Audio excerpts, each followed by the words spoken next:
Right? We're live. What's going on, everybody?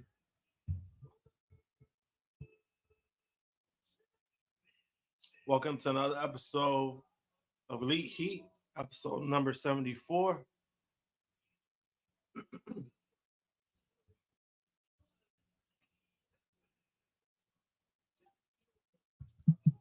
As always, if you're new to the channel, subscribe, like this video, share with your friends. Let's see what Dynamite has in store tonight.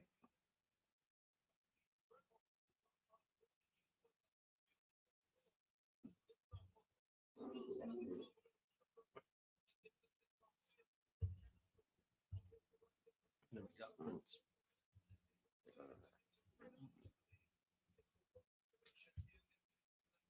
What's up, boy?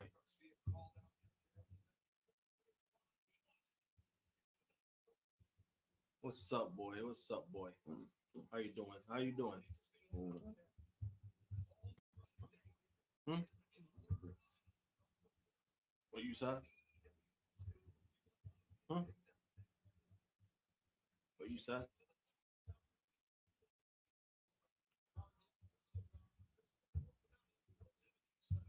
What's this? What's this? What's this? What's this? What's up?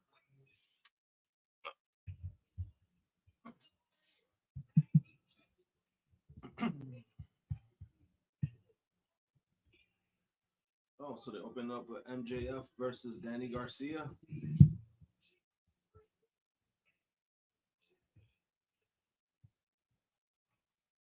Let's see. Let's see how this goes.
Chris G will also be joining me in a little bit.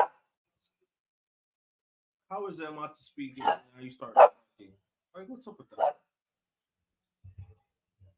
What do you want? Come on, man.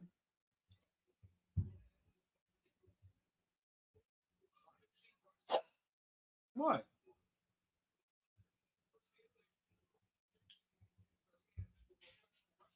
Oh, that's what it is. All right. There you go.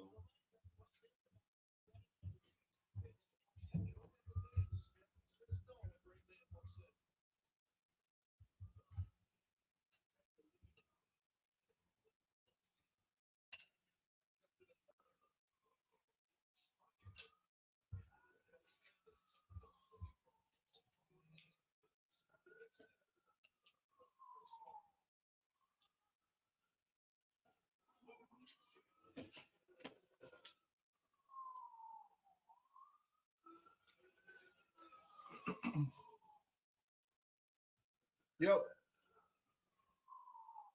Actor strike is over. That means John Cena got to go back to work.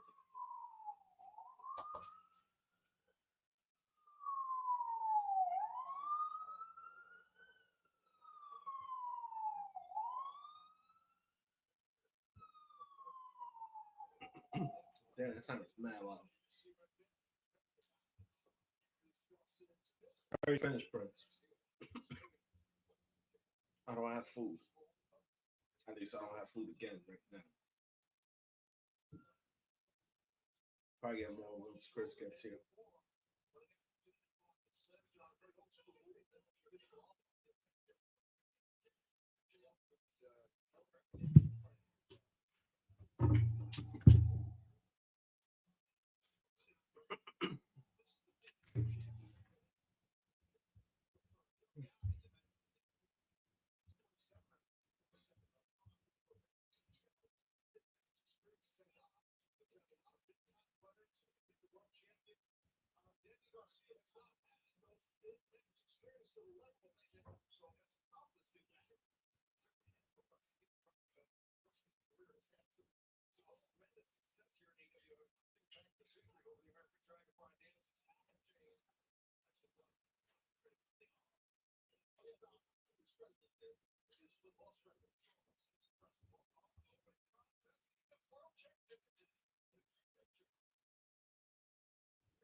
First picture of the night.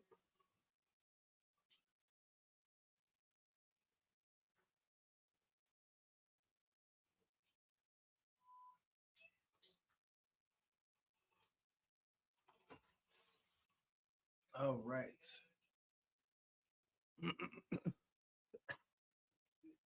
I mean, match is solid so far.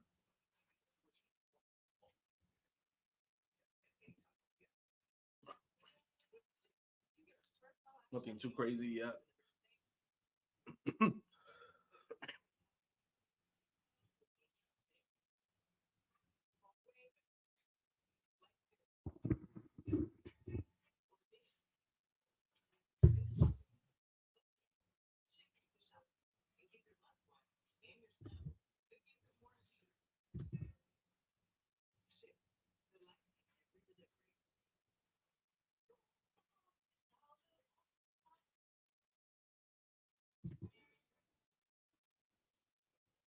Just seeing some comments.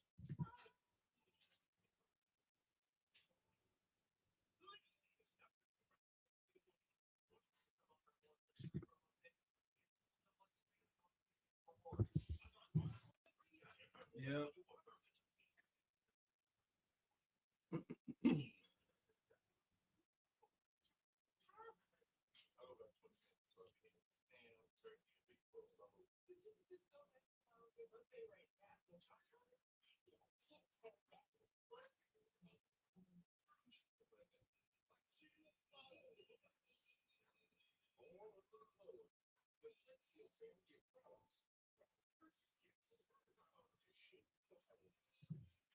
Yeah, the only downside about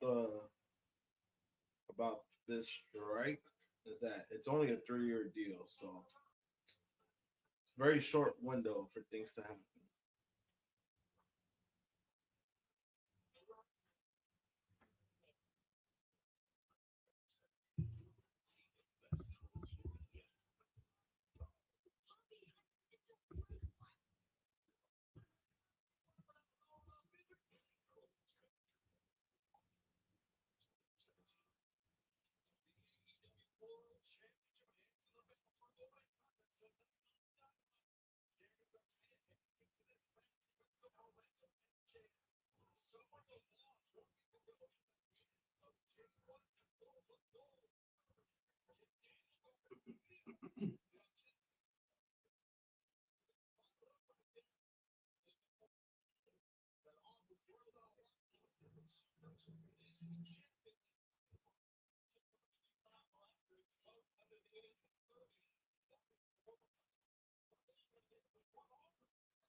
Working on the arm, Garcia.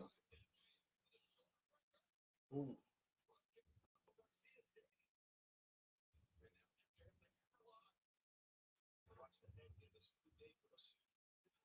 Oh,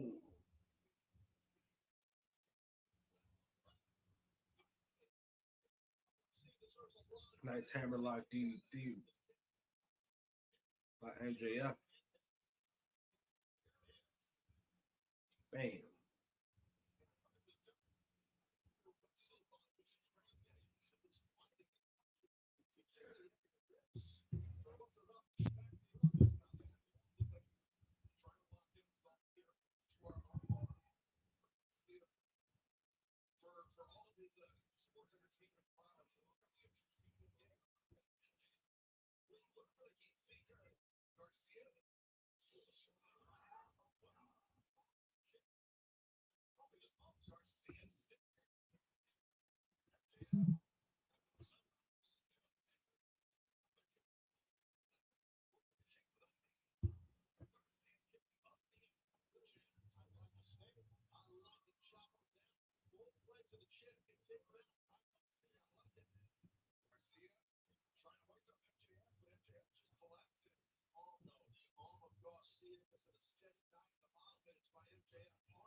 What's he doing? Oh,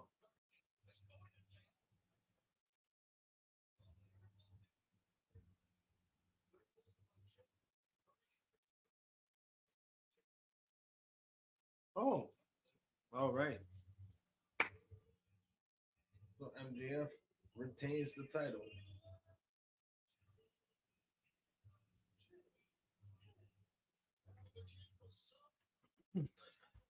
Tapped him out with the salt of the earth.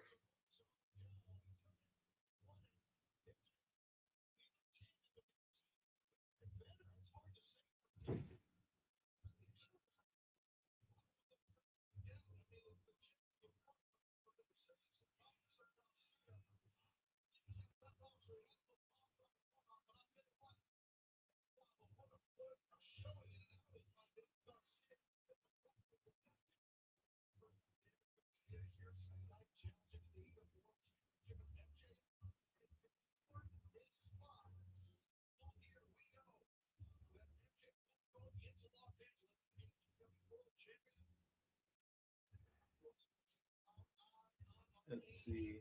MJF offering a handshake to Dan Garcia. Let's see if he takes it.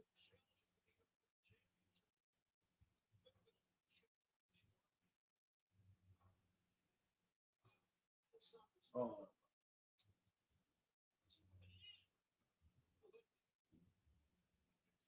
wow, these guys stopped him from doing it. Of course.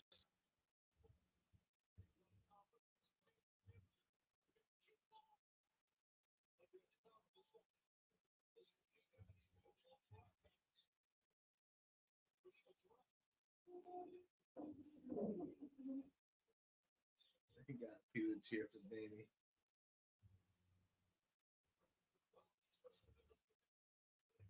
No, they stopped him again.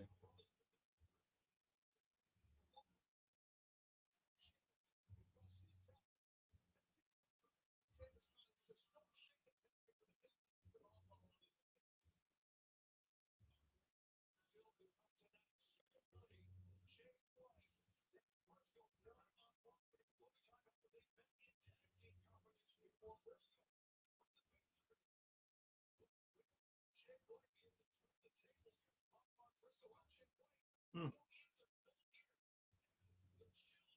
It was a solid match. I liked the match.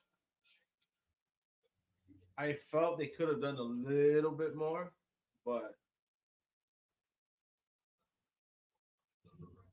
they could have done a little bit more. But I was fine with for for what it was.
No, it's just commercial.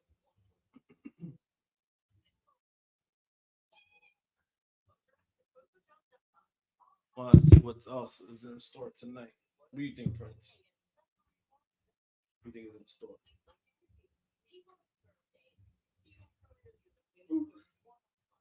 Oh man, I'm a little tired for work.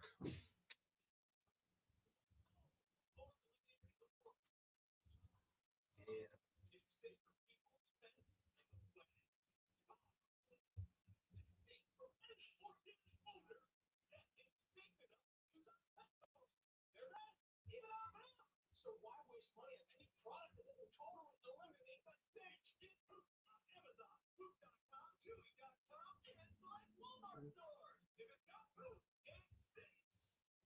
Oof.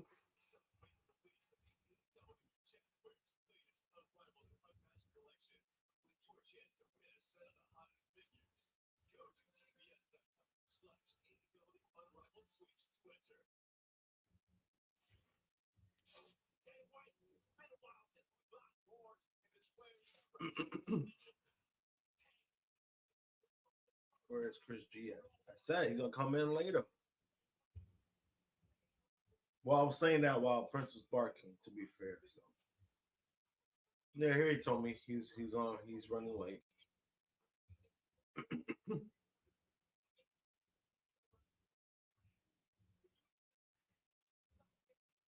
But don't worry, he'll be on. Got Mark Briscoe promo.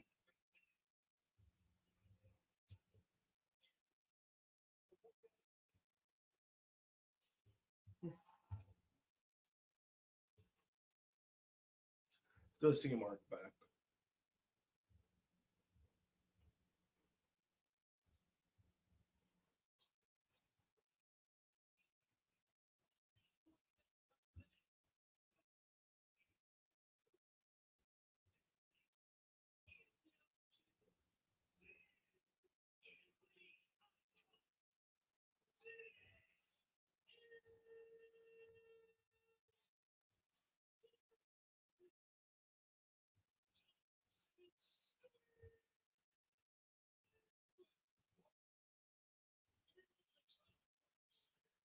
Yeah, it's great. Antonio Schiavone does that.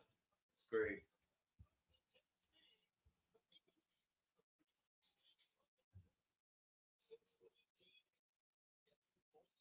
What the?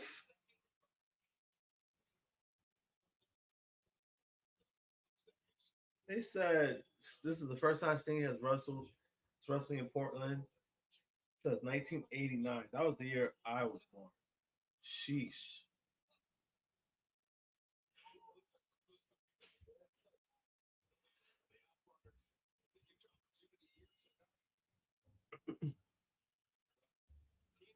That's crazy.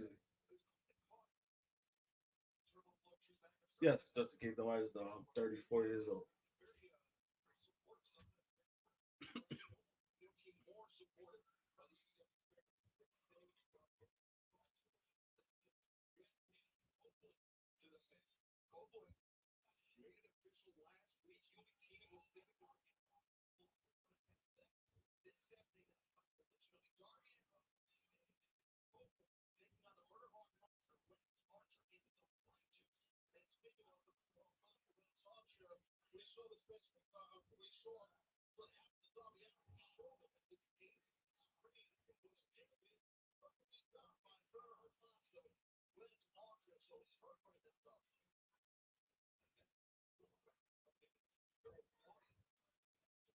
Trios match, full gear. Looks cool.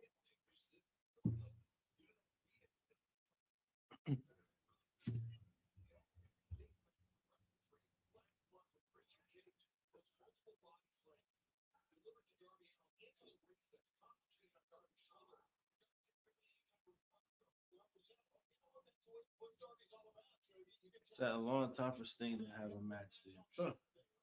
Long time's an understatement. This is since 1989.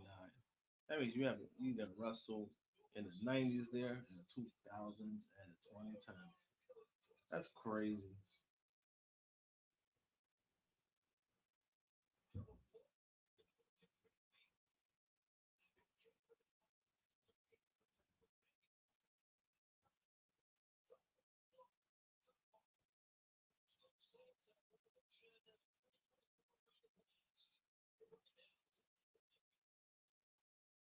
Oh damn! Stop the momentum.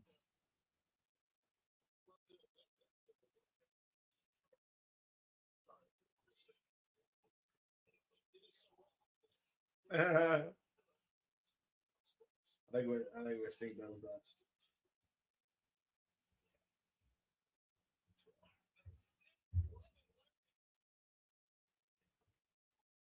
Man, I really like how they treat Sting. You treat him like a real legend.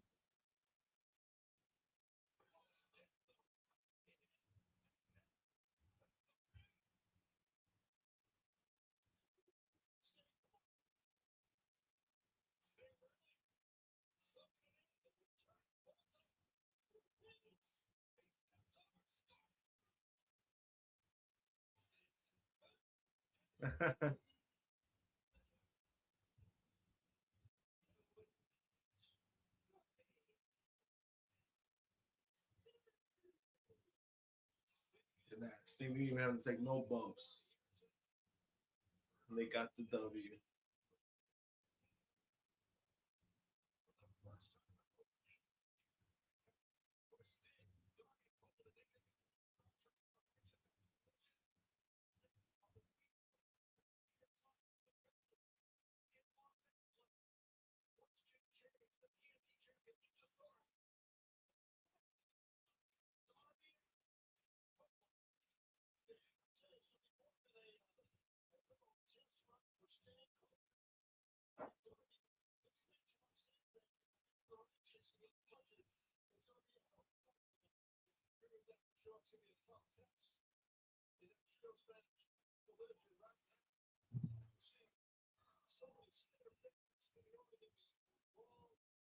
Yeah, that was cool. Oh, yeah, jobbers doing their job, then getting the win. That's all you really did for, right?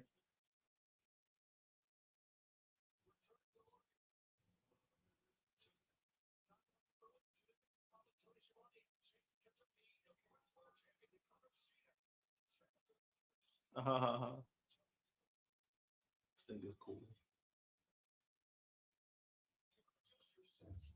Oh boy.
Tony, yo, she's great.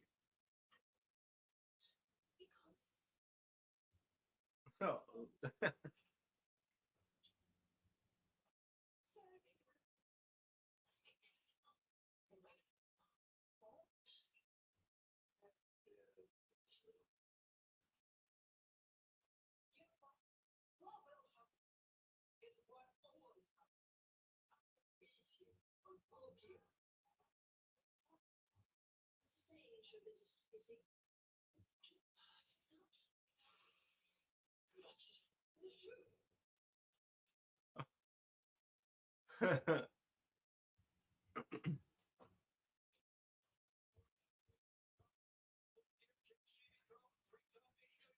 Yeah, I like how in the graphic they have her black and white. That's great.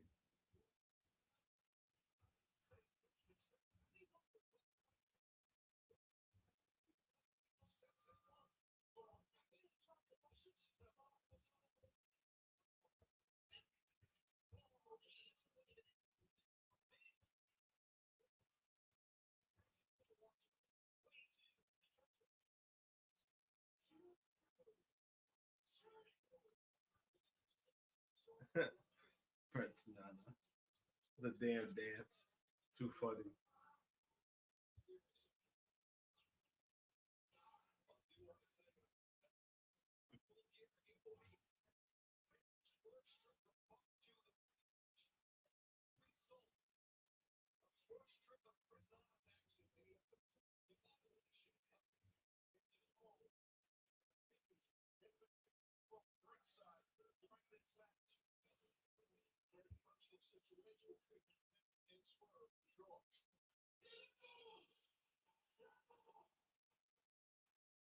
He's probably gonna come after the match is over.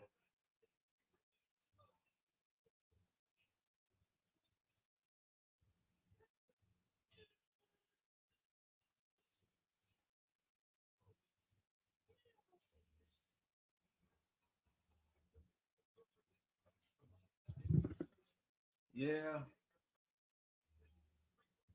So Swerve versus Penta. That should be a fun match.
Swerve, Swerve really good.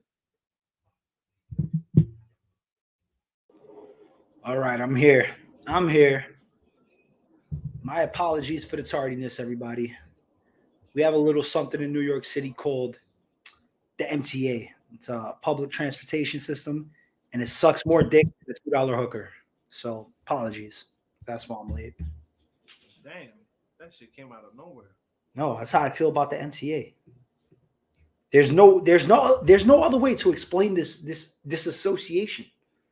They either suck dick or they eat dick. There's no in between. I mean, they do both. They do both? Maybe both.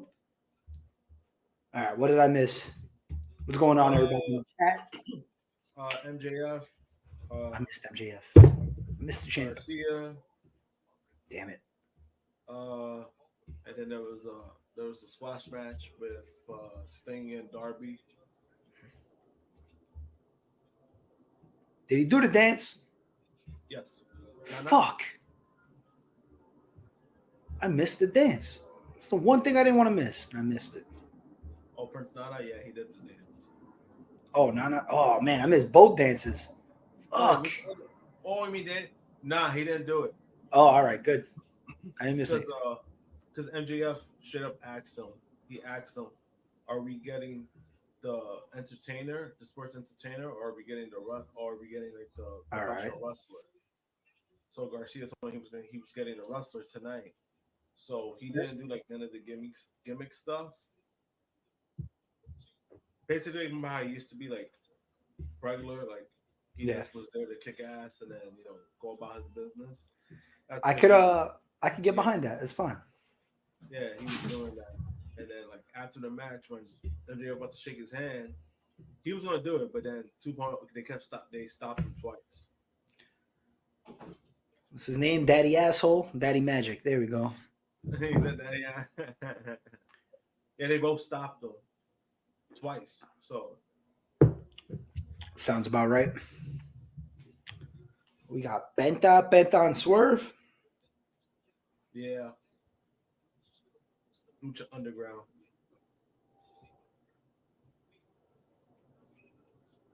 Oh, what the fuck?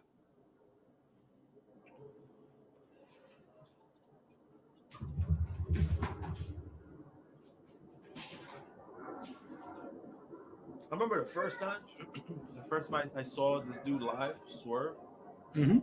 They were telling me. I remember it was at an indie show, and everyone was like, "Yo, like this dude is really good, right?" So I was like pretty excited because everyone was like excited too. He faced I always forget this dude's name from the one that used to be in the Rascals, that he's at NXT now. Wesley. Wesley, yes, there you go. They had a singles match, and that match was fire, like nonstop. That sounds good. Wesley and Swerve. I feel like they might have had a match in NXT. They probably did, but I remember like this time, like this was on an indie show. This was before so they went full steam ahead. Yeah, dude. Yeah, because this dude wasn't even with Impact yet. Like that's how like back it was. Like he wasn't with Impact yet. Oh, the match was fire. I was like, damn, like, those two killed it. They absolutely killed it that night. Like, that was like one of the best matches I've seen live. Like, I've been telling people all the time, like that's definitely one of the best matches I've seen live. Especially that night. I mean, it sounds good. Yeah, that was easily the best match that night. And I was like, yo. So I always knew, like, this dude was always good. Strickland, I always knew he was good because of that. I liked Swerve Strickland since he was Killshot in Lucha Underground. Yeah. Speaking of Lucha Underground, to all our Patreon members, hold on, I got to turn the camera on for this one. For all our Patreon members, I'm working out negotiation fees with SP3 to try to get some Lucha Underground content on the Patreon. So if you're on the Patreon, we might be reviewing some Lucha Underground if we can find the episodes. Yeah, that'd be good. Did they take them off of Netflix? Yeah, but I'm sure there's a ways to find them. I got a couple sites that might have them, so I'm gonna look around and see if I can find some. Or like an archive? Yeah, and if I can find them, then we'll start working on some reviews. Oh, does this channel still have it?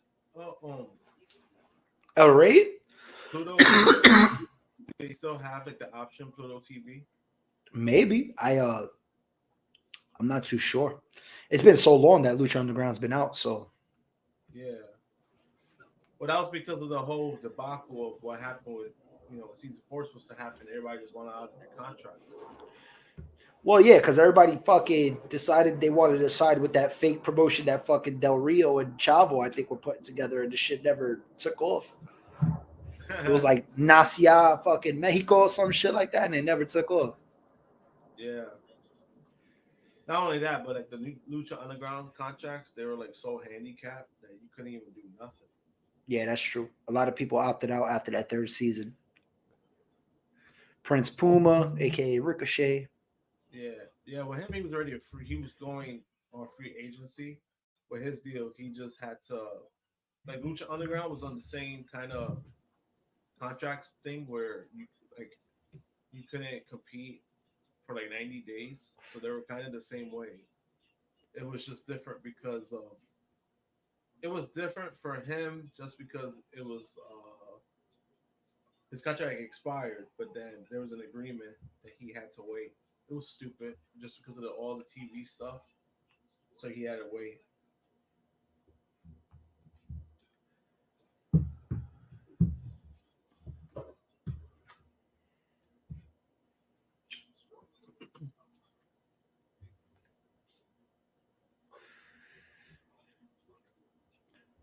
Oh, kill shot and Penta. We've seen this before.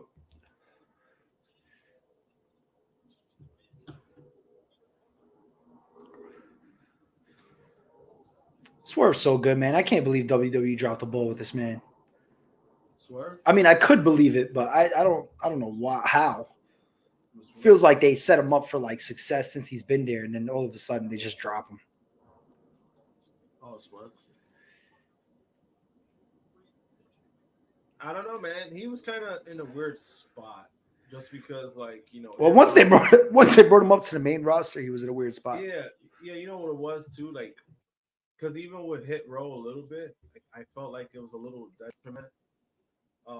Just because he wasn't wrestling as much, he was more of like a character there. So he wasn't really wrestling a lot, in which his strongest point is his wrestling. At least at that point was his wrestling. And then once he got brought to the main roster, they tried to make them faces, and then none of them went nowhere. And then they got released.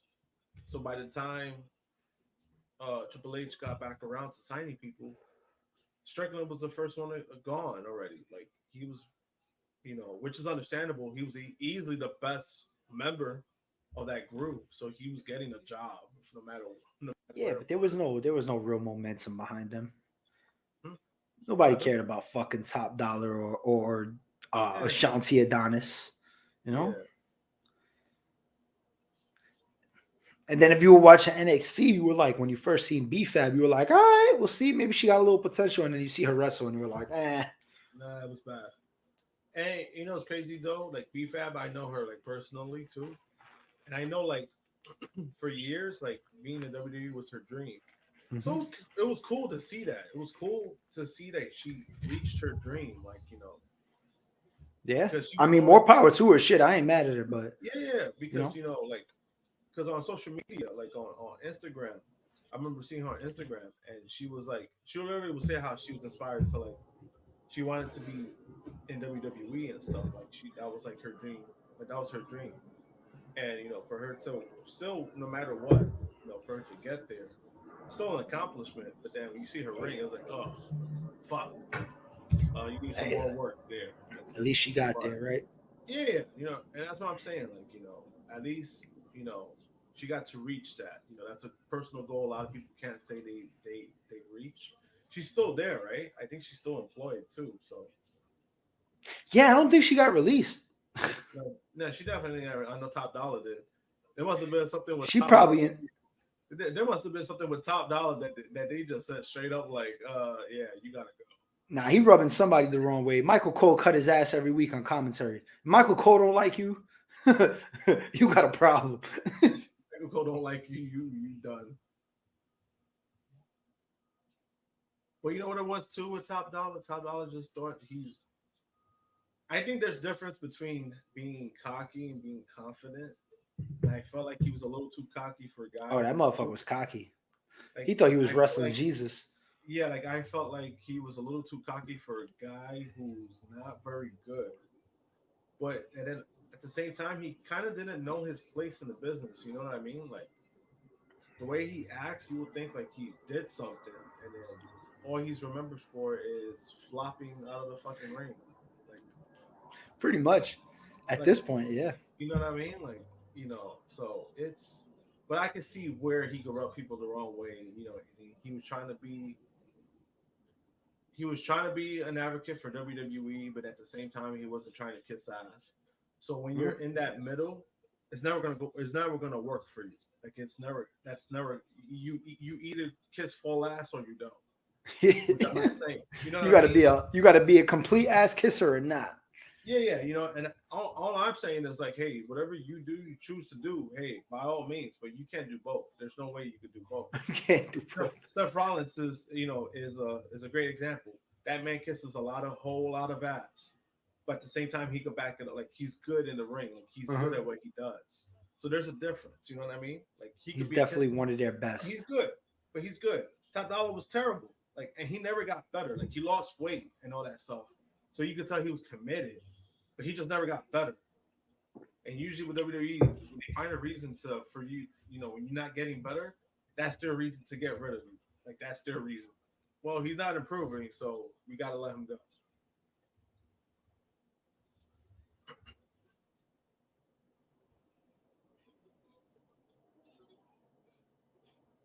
I like how they always say they go break the wrist or break the arm, and then it's like not really broken. Oh, nice. Swerve put on a little muscle too, which is good. Helps him out a lot. He definitely did got bigger. Yeah, which is good because he was always one of those guys like he's good, but he's skinny. Now he got a little muscle on him, so you could take him serious. Yeah. Indies he was like that.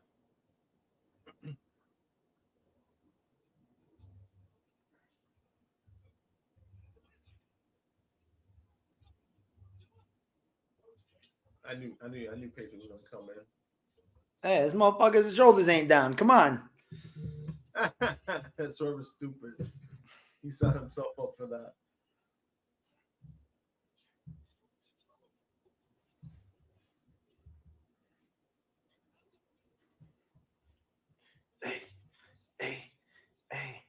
Hey, oh, the Hangman. Oh. He beating up the fake security people.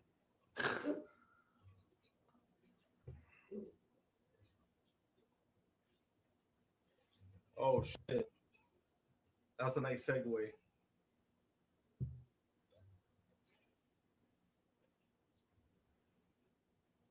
Oh, that was great. That was great.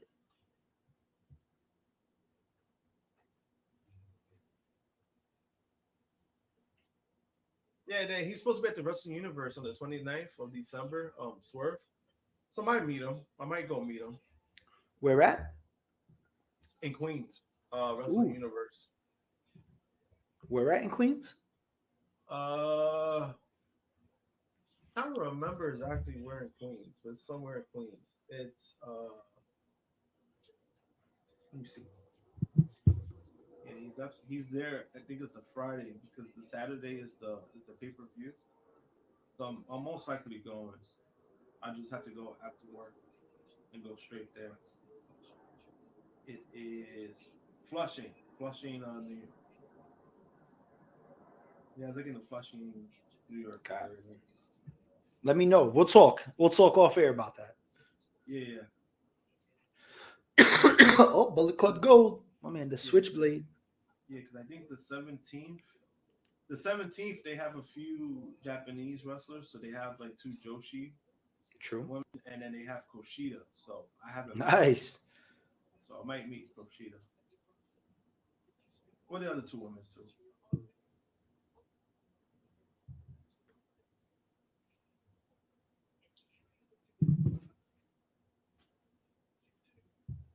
It's funny how Jay White still has the fucking belt after weeks. He still has it.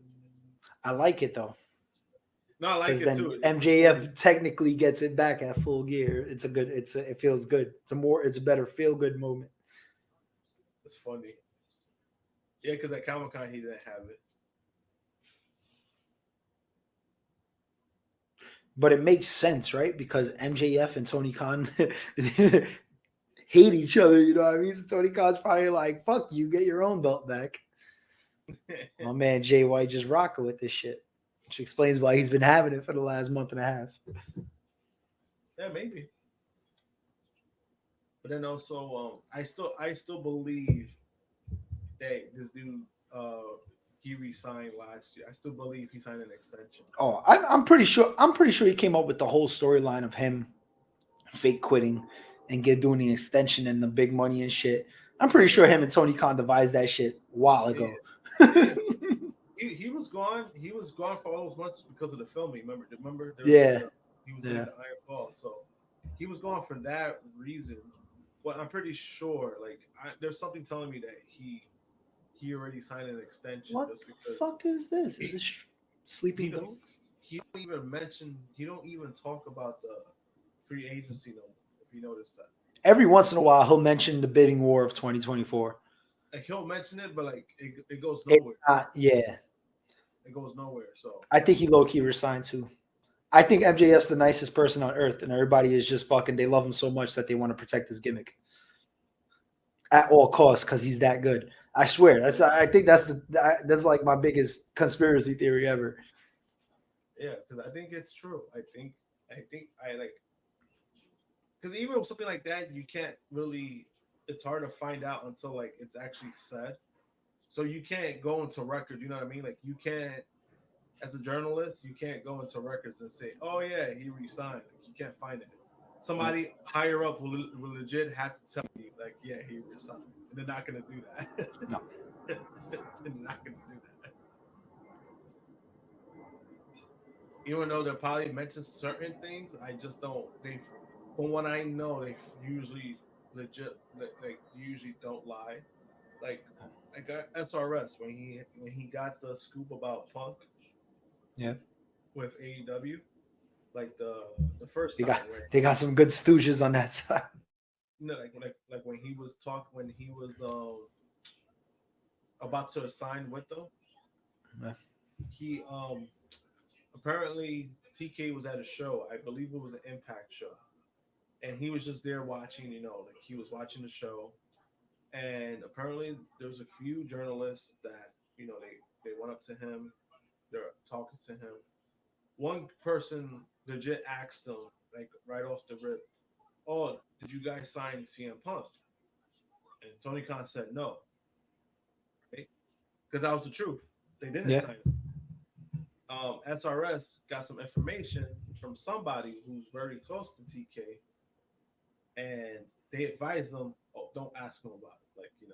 Like what you're hearing about Punk is true. Just don't ask him about it, right?" So SRS decided to take the risk, right? He sees Tony Khan. He decided to take the risk, and he words it in a way that TK answered him truthfully. He was like, "Are you guys in talks with CM Punk?" Mm-hmm. And Tony Khan told him, "Yes, we are." Why? Because that's the truth. They're in talks, so they didn't sign CM Punk at that time. That was the difference. That's how he got the scoop. He asked the right questions. Yeah, exactly. You see, like, but at the same time, people wouldn't try to like act straight up like, "Oh, did he resign?" Because that would be kind of dumb on their end to do that. That's because you're probably still not going to get a straight answer because that's that's a very straightforward answer. But then also that kind of ruins any kind of like speculation with MJF or anything. Mm-hmm. You kind of ruin that kind of momentum when it comes to that. So final thoughts.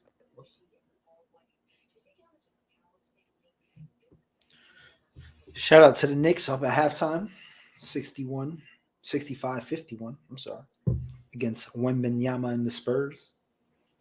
Oh, that bitch ass Victor Wembanyama saying like, "Oh, it's not that big." Of course, Well, not I that big, mean, man. He's like you're 7 foot. fucking. Yeah, bro. When you're 7'5", fucking nothing look big to you, dog. Make me look pussy. Jesus Christ. Has he even been good? Yeah, he has, but he's been slumping in the last couple games. Tonight, he's not looking so hot. He's like Credit to Mitch Robinson, though, because Mitch Robinson so far is a fucking early defensive player of the year candidate. yeah, he's it seems like it's back and forth with him, but you know, Yeah, it's growing pains. I personally think Chet. I think Chet has been nice and consistent this year. So I hope I like Chet. I hope Chet wins Rookie of the Year this year. that's not gonna happen. Nah, they give it to Wemby just because he's the phenom. That's kind of happening. Same way Melo had a better rookie season than LeBron, and they gave it to LeBron. I was about to say that. They don't want to talk about that though. Easily could have gotten. They could have gotten both. We could have gotten co-MVPs, but they're like, nah, let's give LeBron James his full flowers. Yeah, they should have gave him Cole Rookie of the Years. Maybe they'll do that this year. They have identical numbers so far, so Chet's a little more efficient, but it is what it is. They should do it for each, like what at least the Rookie of the Years. What's up? Conference. I'm saying they should do that at least for each conference, but Rookie of the Year for each conference. I think one Rookie of the Year is good, but in this case, if both guys have really similar numbers, especially if OKC gets in the playoffs and the Spurs don't, come on, you got to give it to Chet. Yeah. No, they're gonna find a way to give it to Wemby just because again, he's the new NBA darling that they're looking to right now. Yeah, because Zion's fat and washed up at 24 years old. I love Zion. I hope he comes to the Knicks one day. Damn, I'll take him at 400 pounds. I don't give a fuck. Damn, he just went in on Zion. Damn, sheesh. No, I love Zion. But you know what's crazy though? He's just injured. That's the thing. Well, he's been healthy, and the Pelicans been winning. I'm saying but when he's on the court, he's good. It's just he can never stay healthy. That's the problem. I guess we're gonna have a Young Bucks versus Jericho and Omega.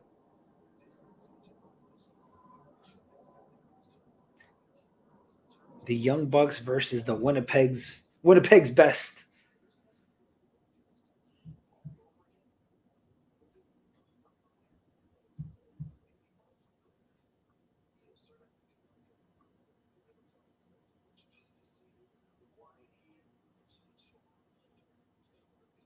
Oh shit. Oh, Kenny spitting facts. Hey man, Kenny be spitting facts.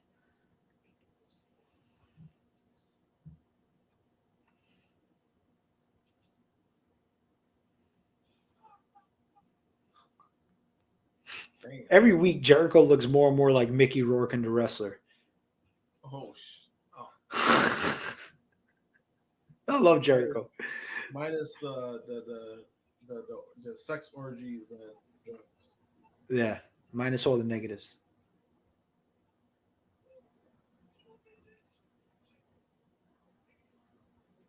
Yeah, I remember that movie too. That movie's sad as fuck.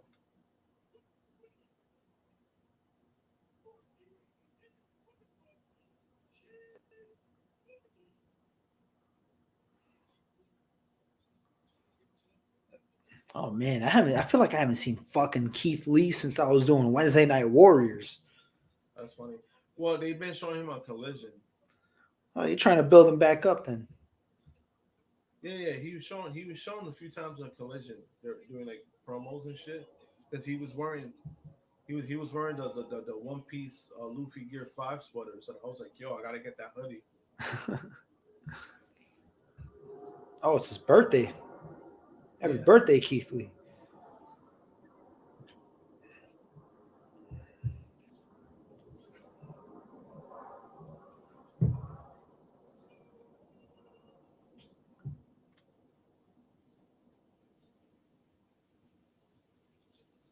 He said, did they just take a shot at Punk? I don't know.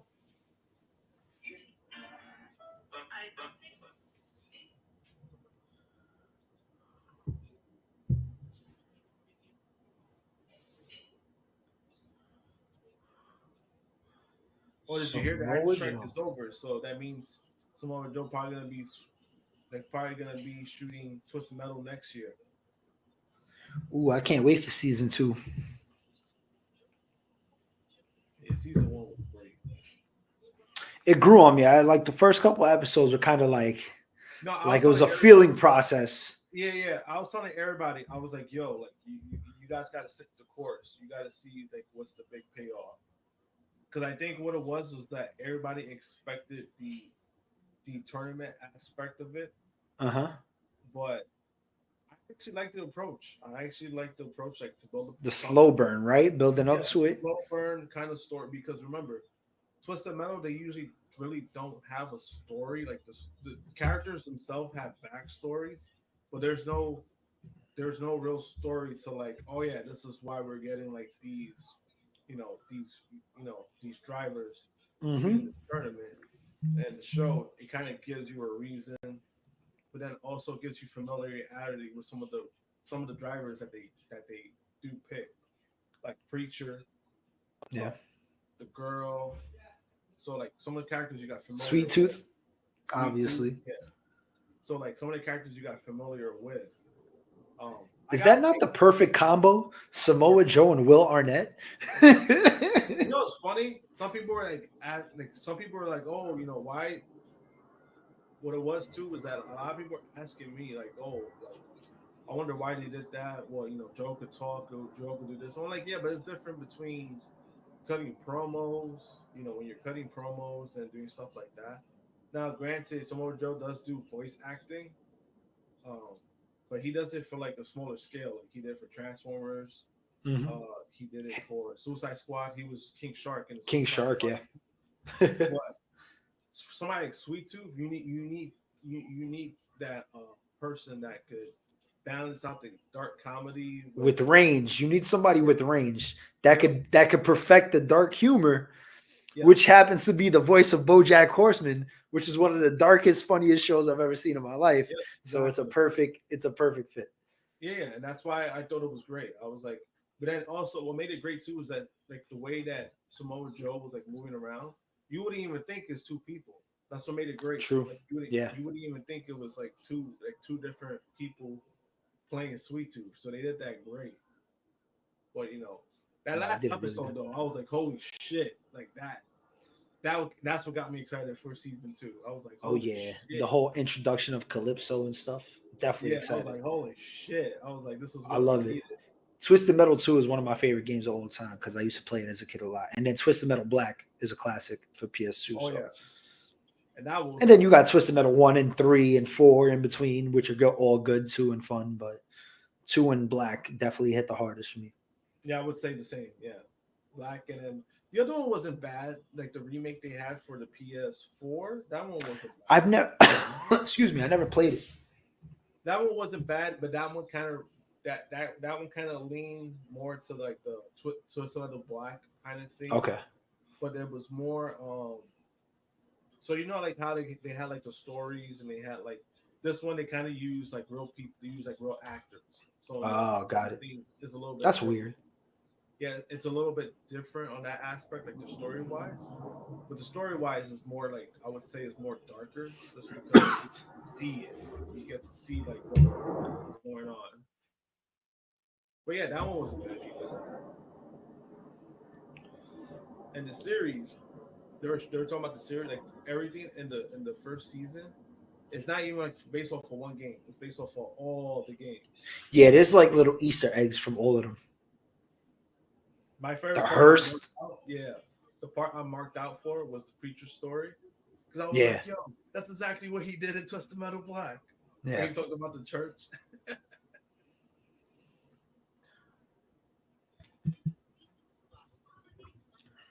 That shit was funny. Yeah, the preacher. The hearse that they had in the beginning with the chick and her brother. Yes. That's fucking Shadow. He was definitely from part 2. Yeah, I remember. Yeah, who ended up? He ended up being Roadkill, Who? or well, who's Because he gave himself a name, no? Anthony McKee. Oh, Anthony Mackie. He was Mackie, John yeah, Doe. So he yeah, was but he gave himself a name at the end, no? no. Or the chick gave herself a name. Is she Roadkill? I think One of she's. them. Yeah. One of them is Roadkill. Roadkill's a throwback to part 2. Yeah, because technically Anthony Mackie is John Doe, but John Yeah, Doe's character is different. It's a lot different in Twisted Metal Black than it he. was in the show. Yeah, Because it was a white guy who was undercover, and I guess he got like too deep into like his undercover operation, and I guess like when he was taking off the bomb or some shit, he yeah. lost his memory, and that's what happened. But like his story is way different from that. But that was the character he was from Twisted Metal.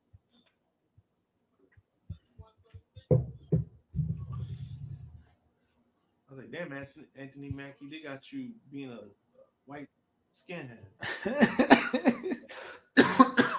That's what he was. Like, he was a white skinhead. Well, undercover skinhead. Pretty much, yeah. An undercover skinhead.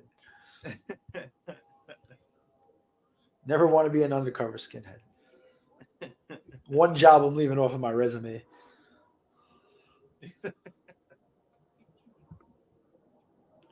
Keith Lee and Samoa Joe beating each other's ass. I like it. I miss Keith Lee, man. Me too. I should be using him more.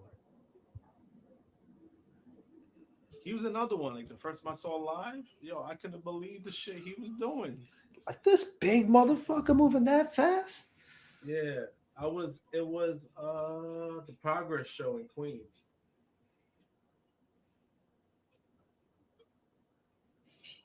By far the hottest venue I've ever been to in my entire life. Which one? It was a gymnasium in Queens that they did. It's actually not far from. It's not far from City Field. I think it's like a stop or two away from City Field. And I forgot the name. I think it was like it was a gymnasium.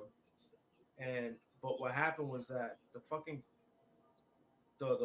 fire code, right? So the gymnasium itself is supposed to hold like 600 people, right? 1,500 people showed up. Oh my god. So it was chaotic, and um, they got away with a lot that night.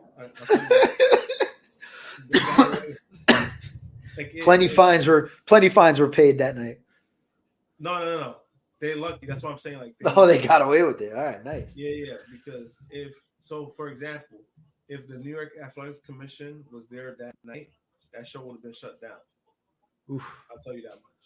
Because it was too many people. Once you pass fire code, they got a reason to shut it down. But what happened too was that there was a fan who complained about it on Twitter, right? They posted up like a graphic. They're talking about they show like the number, like 600 people and 1,500 people showed up. There was a fan like literally complaining, and then he threatened to literally call the fire department. Everybody got on him. Everyone was like, "Don't be a pussy. Fuck you. If I see you, your ass is being thrown out of They here." were gonna kick his ass, yeah. Yeah, like everybody was like, and then he rightfully so. Yeah, like he deleted the tweet. He deleted the tweet because he just looked how he was a Karen before Karens existed, basically. Oh, he was a dickhead. That's what he was. No, but that venue was fucking hot. Like, bro, it was so hot in there that the gel in my hair evaporated. Ew. That's how hot it was. It was bad. And I think SP3 was there. This is remind you. Oh, I gotta ask him. I didn't even know SP3. Like me and him never met, and he was there that night, so he knows like how crazy it was that night. It was hot. It was fucking bad. I think one dude passed out in the front row. It was too hot. Yeah, some dude that's like 6 foot, like 4 or some shit. He passed out, right? So they helped him out, right? He was fine, like they helped him out, and I think somebody something like, you know how fans are. Fans are fucking ruthless. Yep. And some dude like in like a few rows behind him says like, "Oh, you telling me that this man passed out in the front row because he don't got no water? Man, get the fuck out of here." Might have been me. It would have been me. Not gonna lie, it would have been me. Yo, motherfuckers were ruthless that night. Like that night, yo, it was a great show. Don't get me. That show was a great show. Like those guys killed it. The performers, they killed it that night. Um, the only I remember the downside of it was Pete Dunne was out because he got the cut the night before at the show I worked at. Long story. So Pete Dunne couldn't. He was medically uncleared because he had like really bad stitches on his eye. Um, so it was Matt Riddle and Walter as the main event. It was those two for the title. Walter had one of the titles. Um, so it was for that title. One of the guys in the tag team match, he broke his leg. He did like a corkscrew on the outside, and he broke his leg. Damn. And they helped him out because the way that the setup is, the EMTs are kind of like on the top part, so they were on the lower end of the rings. So it was kind of they couldn't really maneuver to get around that. So a lot of like the big dudes came out and they helped them out. Like Keith Lee came out, Dijak was there. They helped him Nice. out. And some other dudes like they were like they're basically the heavyweights came out and they legit helped him out to the ambulance. Damn. Yeah. So that was an eventful show. Like that. It was again. It was a great show. Like it was a great show. It was hot as fuck. Keith Lee's face is hilarious. Shout out to the Knicks smoking the Spurs by 25. Hopefully they don't give it up. Now that I said that. Oh yeah, Keith Lee when he gets choked out, right? He always does the tongue. Yeah, that's funny.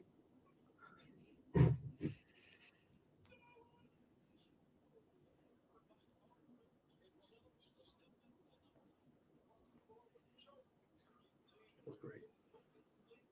It's a fun match. I'm just hoping they use Keith. I'm glad they got some time. Yeah, I just hope they use Keith Lee more. Yeah, I hope so. It was a good showing. Samoa Joe just dominating everybody though. Loves to see it.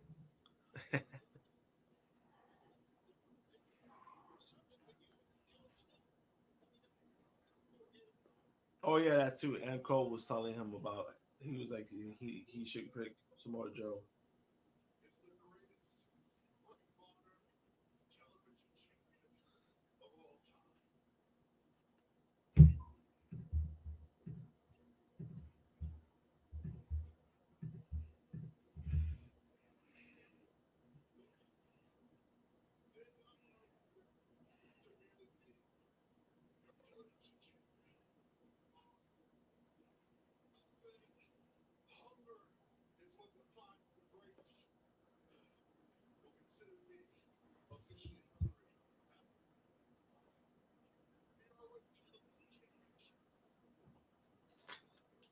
What the? What? Wait.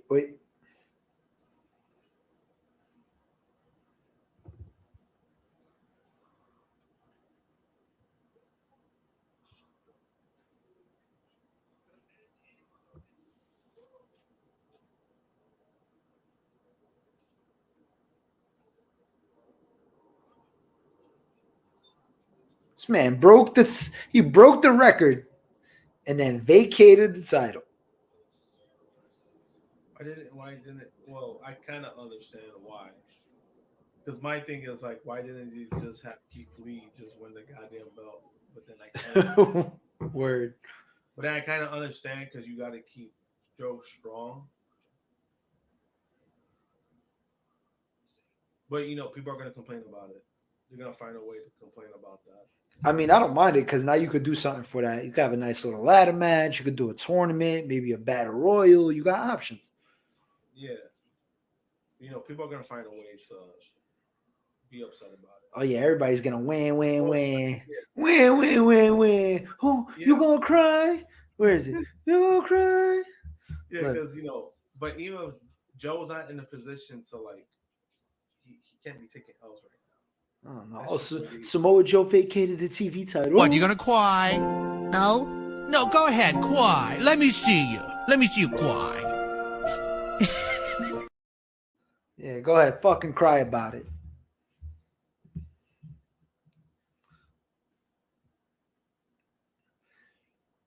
OC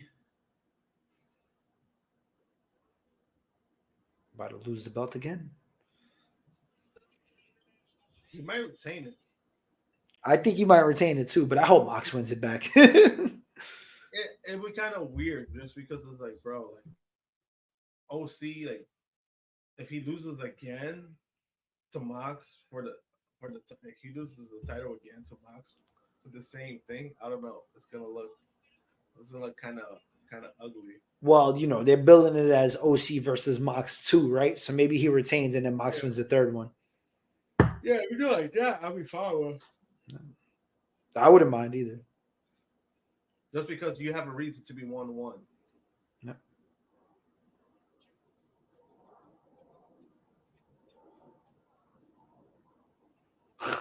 This motherfucker got the Jay White cut out. Oh, they got the Bollywood boys here. Where's Gender?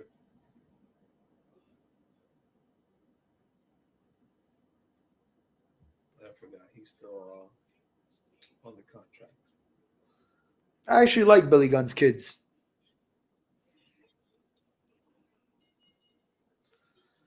Yeah. Oh my God, is that the Bollywood boys?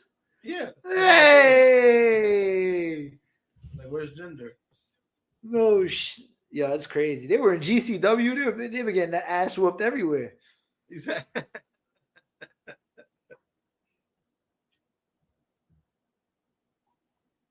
Yo, it was funny because like I was telling Romeo like a while back on one of the streams.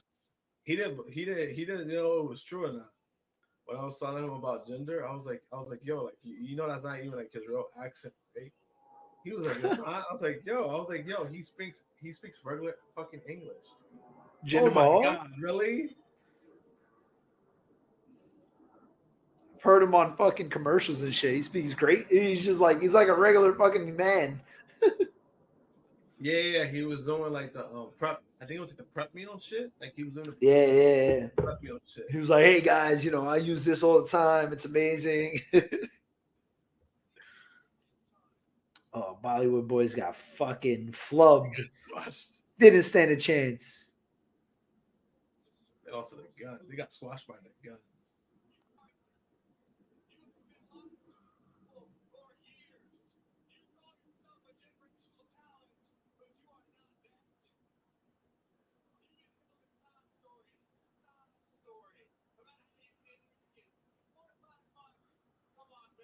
Did you see like TNA back in the day? They had like trading cards, and they had a trading card. Billy Gunn, Kip James, and Kip it was James, like a family portrait. BG like, James. Yeah, it was like all of them. It was like all that's of them funny.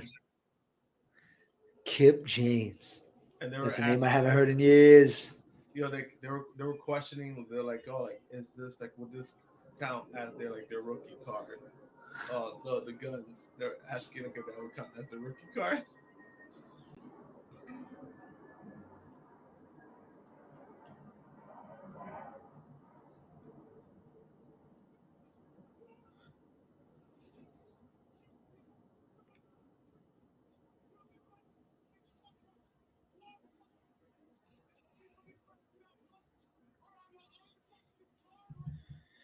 Colton, that ass reminds me of Billy OD.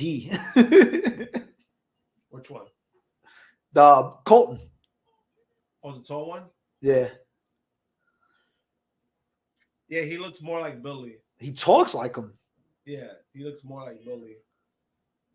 And then it's funny because Austin got a little road dog in him.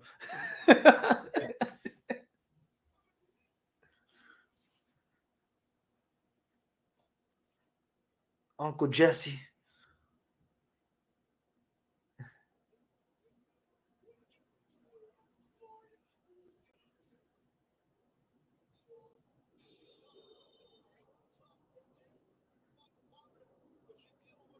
3 years these kids been wrestling though, and they fucking grew a lot. Yes.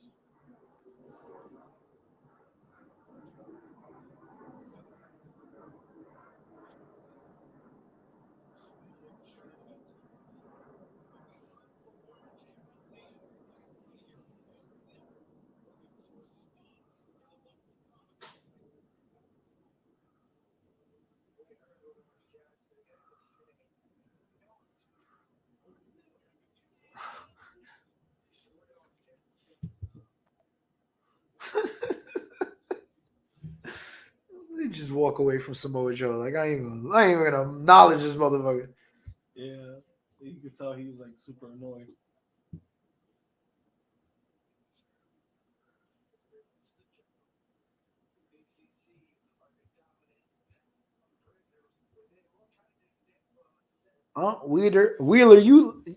Wheeler useless. That's what somebody said.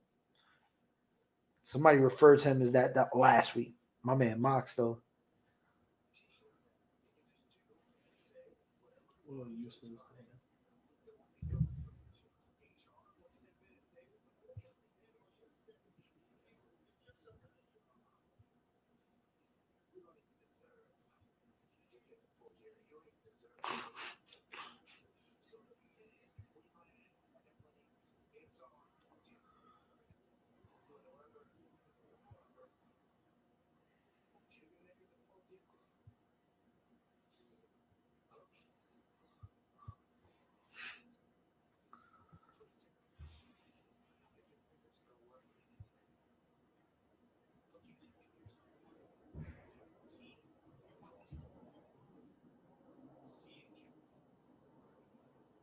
Oh my god. The way he talks is just like, Who Mox? no, you though. Like, Oh yeah. I try to give him the benefit of the doubt, but he really does sound like a fucking dork.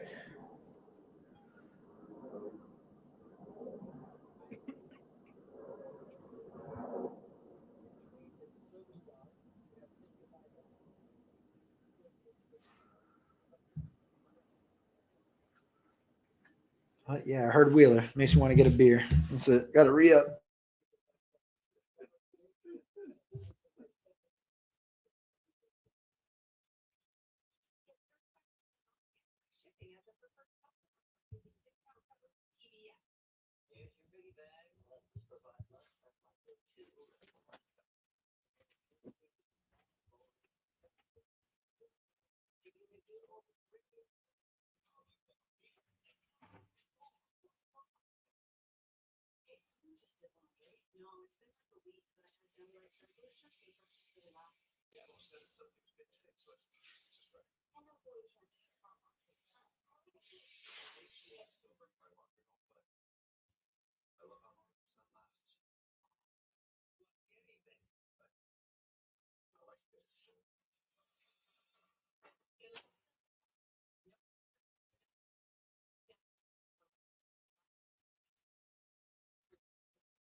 yeah.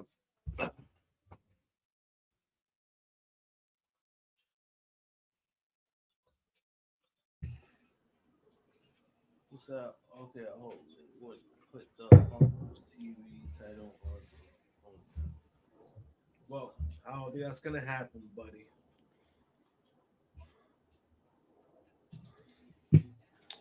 Yeah. Bullshit. It's bullshit, I tell you. Nah, I mean, I get why they didn't put the title on him. It's kind of a cold match, too. You know what I mean? I get it. I get it.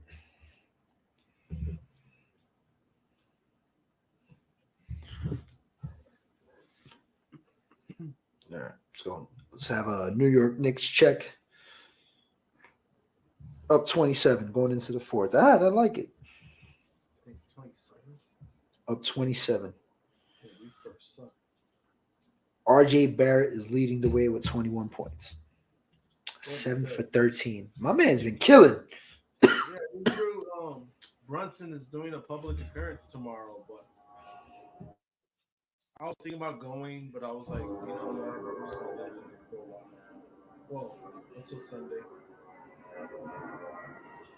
I just hate it's on a Thursday.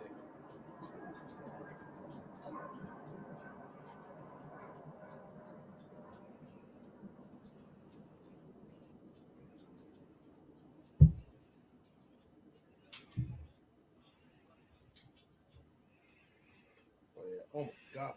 1 for 9. This dude, real bum. 6 points.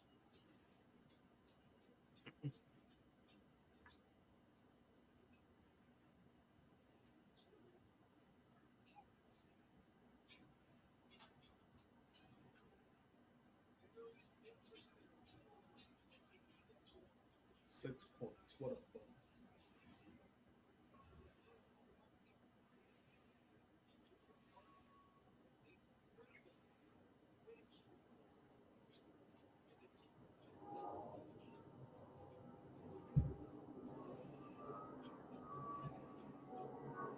Yeah, man. And I don't want to hear no Knicks fans complaining about RJ Barrett because so far he's been killing it. My man's been going right-handed. He's been dribbling past defenders. He's been finishing. He's been shooting the three better. He's been hitting free throws. I don't want to, and he's been defending better. I don't want to hear a goddamn thing about RJ Barrett. He is untouchable. You know what's the thing though? Like that's what RJ needs to work. He needed to do more because like in the playoffs, I noticed this, right? In the playoffs, he started attacking the rim more. That's when he was he was at his best. Yeah, but then nobody wants to give the man. They don't want to be patient with the guy. Yeah, that's what I'm saying. They fucking 24 years old. You know what I mean? You got to give him a break. Not only that, but then it's like let's not act like when he was drafted, like nobody was excited. That was a good pick. You know what I mean? I mean, let's also not act like he's been shit since he got into the league because he's actually been pretty solid. No, he's actually been like one of the best Knicks draft picks, like in a very long time. Like so, I mean, that we've actually held on to. Yeah, you know, I just don't think. I don't know, man. Some fans are like, I don't know, man. And it's New York though. This is New York in general. New York fans. That's the problem. We're in New York. New York fans are, and this is a general thing because I even feel like that. Like you know, even though with the Jets is different, just because I'm trying to be patient with Zach Wilson, but I'm seeing the same mistakes. You know what I mean? Even though I think the Chargers game, I don't think it's solely on him because he did play better than Herbert. Like, yeah, technically, he played better than Herbert. Like, let's be real about that. I mean, he fumbled the ball fucking 3 times though. No, he fumbled the ball. We lost 2 of them, and they were 3 bad fumbles. He has no pocket awareness, which is really bad for a quarterback. No, which I get, but I'm talking like in a technical standpoint, like when you look at the numbers, like he. Oh yeah, I mean, he threw for more yards. Yeah, you know, like he outplayed Herbert. It's just those little things that, you know, I know a lot of people are trying to blame him, but at the same time, it was 27-6.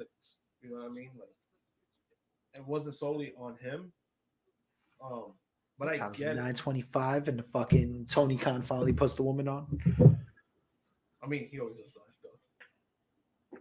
Shame. God bless you, Julia Hart and Red Velvet. I forgot she stole the company. I think she just came back. She had like ACL surgery or some shit. Yeah. And then it's just I don't know, man. And it's tough just because remember Zach Wilson wasn't even supposed to be in this position. It was That's true. Rodgers. That is true. It's tough on the kid. It's like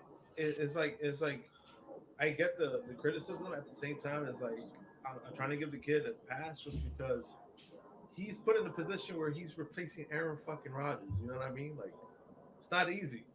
That's not the easiest thing in the world to fucking do.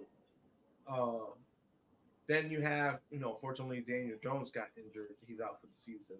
But even with that, you know what I mean? Like people, again, fucking fans want to act like they're GMs and they think they know shit. And it's like, shut the fuck up sometimes. You know what I mean? Like, it's like that with Yankee fans. And I said this a lot with Yankee fans. Yankee fans think they're fucking GMs. It's like, nah, you guys are terrible.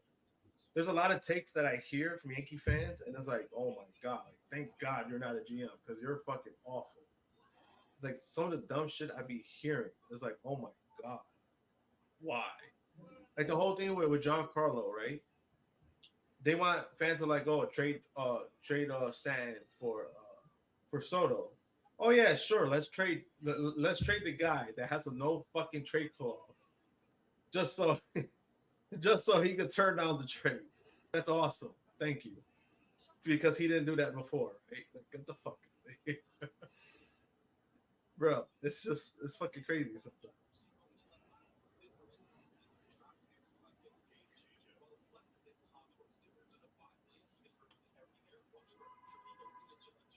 Even though I would say that shit with Cashman though, yes. Oh my god, that was awful. I don't know if you saw it. Oh my god, that was The awful. what?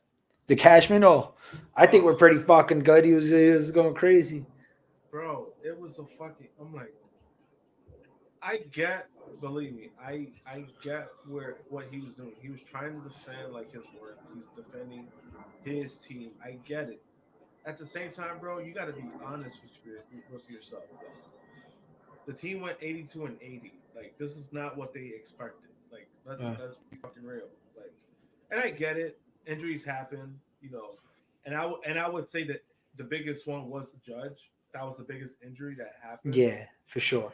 with Aaron Judge. Rodon was big too, though, man. After giving him that contract, I mean, he was big too, but if you're talking about it, but remember, the Yankees were 29 and 19. But when Judge got injured because of fucking Dodger Stadium, they were 29 and 19, right? And then after that, the fucking season just went downhill. After he got injured, it went downhill.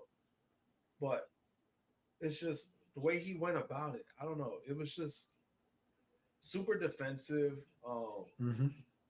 It was super. It was overly defensive. I thought it was, and then the fact that he was cursing kind of just made him look bad because it was like, yeah, we all curse, but it's like, bro, you're a fucking GM with the New York Yankees. Like you're the fucking VP of the New York Yankees, and you're on TV cursing up a store because people are It also confused. feels like retaliation towards Hal, though, because Hal It does. was a week ago or a couple days before that said the team wasn't very Same good. day. Same day. They Same all day. look at that same day. Same day. But you know what it is too? I think what it is too, I think that Cashman was in a position where he came off the way he did because he knows his job is safe. And this is what I've been telling people though. Because regardless of people want him fired or not, I was like, nah, Cashman is he's too into the family that wasn't gonna happen. And I've been He's telling he's basically a Steinbrenner at this point. yeah, I'm saying like that's what I've been telling people. I'm like, bro, he's been with the organization for 35 years.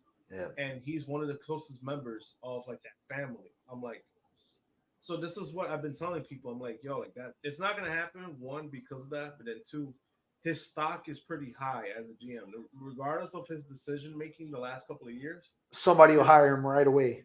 Exactly, Right and away. that, and that's part of the reason why Boone stayed too, right?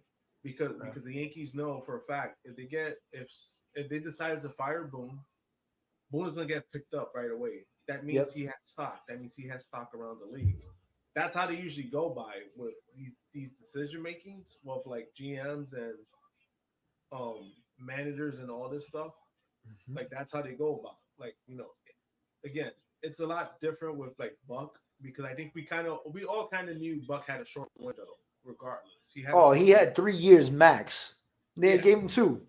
Yeah. So he had a very short. Yeah. His thing was he had a very short window, but then also I think Buck is also in the position where he's probably not going to manage again. Like that's the thing. Like unless Yeah. he really wants to, he's just not going to manage again. That's Mhm. the difference. But then they hired their new coach, the bench coach for the Yankees, which I mean it could go either really good or really bad. I just hope he's not like Rojas because Rojas was kind of like mixed. He's a mixed bag. Yeah. So yeah, I don't know. Like, it's just I weird. mean, there's a lot of positive things heard about Mendoza, so Yeah. Then and that's why they went with him. I thought the Mets were gonna take their time. To be honest with you, oh I no, felt they like were on it right away. yeah, I felt like it was pretty quick. But I'm like, all right, they got there. I was like, that's what they decided. I thought they were gonna snag Craig Consul. That's what I thought too. And then they probably figured he was going to get paid a lot, and he did. He's the highest paid manager in history by the Cubs, which I get it because they were competing with the Mets. Like it was just like, oh fuck, like he might go to the Mets, so we got to give him something to convince him to come to Chicago. I just thought the way Chicago handled it, though, it was kind of shitty what they did to this dude, Cody Ross, because Which is wild because Cody Ross is a good manager. he's okay. I mean, I think he over excelled with that Cubs team. I don't think they're that great, and he fucking almost gave it a run for the wild card until the end. But you know what it was too? He had 5 years, like you know what I mean. Like he had like 4 or 5 years already. And oh yeah, well Joe Madden fucking left in what 2018. I think so. No. Yeah.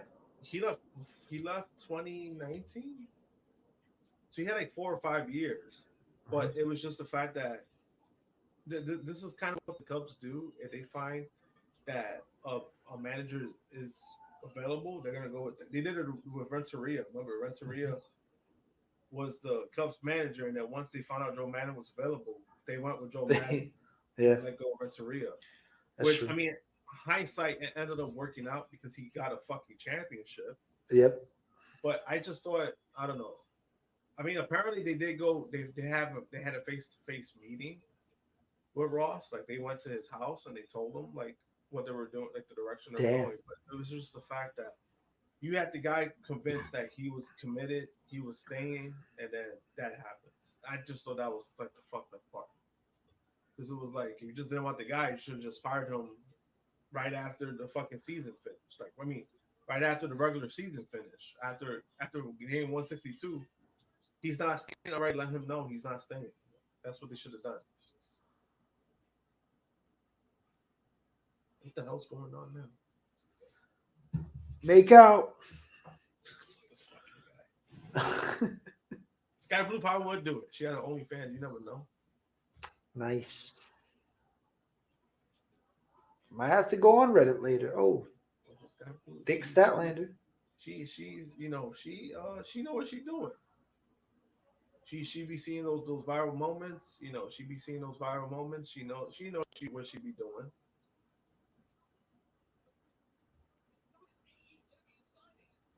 The fuck is going on here?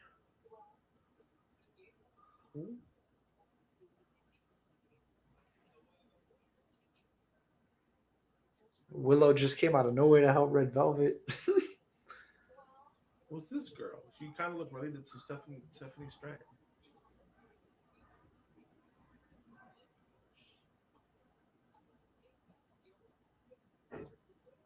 Who's this? Oh, Mariah May. Who? Mariah May. I think she's from like Stardom or some shit. Like Stardom. Yeah. She has a British accent, right? Yeah. But like Stardom. Yeah, she's supposed to be alright though. I've heard about her. I haven't really seen her much. She looks good.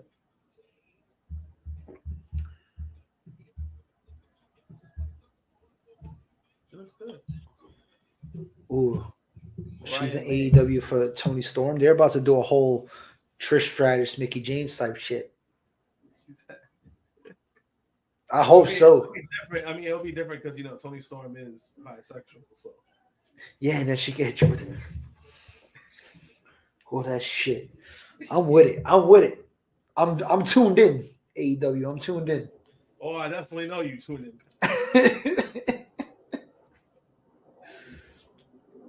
Oh, Switchblade.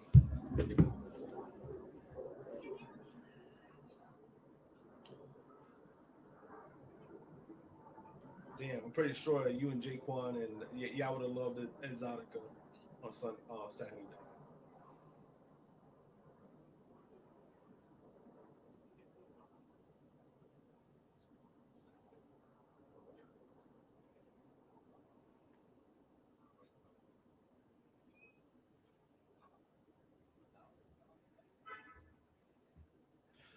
All right, New York Knicks check. 8 minutes left. We're up 19. I don't like it. The total keeps going down.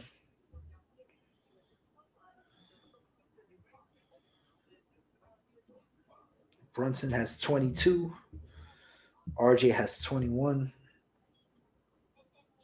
IQ 16 off the bench. Hartenstein off the bench 13. Julius Randle 14 and 12. Still shooting like shit, but I mean, at least he's grabbing rebounds and passing. Oh no, I think my guy Nestor Cortez is getting canceled Why? because I think he was at a Trump rally. Oh. There's a clip of Donald Trump at his rally, and he's like, Nestor Cortez, where is he? He's like, and he introduces him as New York Yankees pitcher. There's no they haven't shown him, but apparently Donald Trump was like saying, "Oh, where is he?" His rally. I'm like, oh, Where is he? He did a Mike Piazza. Remember that happened with Mike Piazza when he was there, and everyone was like, "What the fuck, Mike?"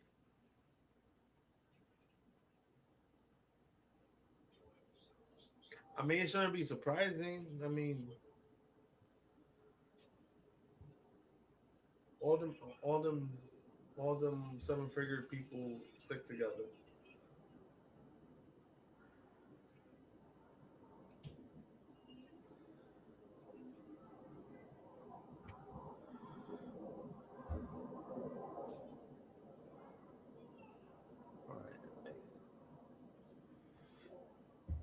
All right, the actor strike is over. Can we bring back heels? Oh, no, they're looking for a new network. Well, hopefully they get picked up. Yeah, they're looking for a new network. Don't be surprised if he gets if Netflix picks them up. Switchblade. Yeah, actor strike is fun, but it's only a 3-year deal, so it's kind of like it's good for now. You know what I mean? But I'll take it. Shit, another 3 seasons. No, I'm saying like as in like in general, like it's a 3-year deal. So For the strike, it's better than nothing. Yeah, for like those unions and shit, it's a 3-year deal. So, but that's kind of why Cena. Remember how they were kind of like writing him off? That was part of the reason. They kind of knew it was ending, and then also Cena had special permission, so it wasn't like basically like this was like the guaranteed run he had. Yeah. Being past this, he wasn't going to be able to do because that was basically the agreement. So got it. Yeah, he fucking has 7 projects to do. Yeah, like he kind of left right on time. Then, if you really think about it, he left on a good. Like he left right on time. You put over Solo. That's big. Yeah, the way he kind of put him over, though, I was like, "What the fuck?" I mean, good for Solo, but it was just like, "What the fuck?" But it's just funny because I'm like, "Damn." He didn't even do that for Theory. He was like, "Fuck Austin Theory." He's like, bro, I've lost at the last 3 WrestleManias. I'm not losing at this one. I mean, he lost the Theory, but it's just the fact that the match wasn't good and he didn't. Theory, nothing happened with Theory. Theory that's right. At all. Solo, this makes Solo look very credible. Like, yep.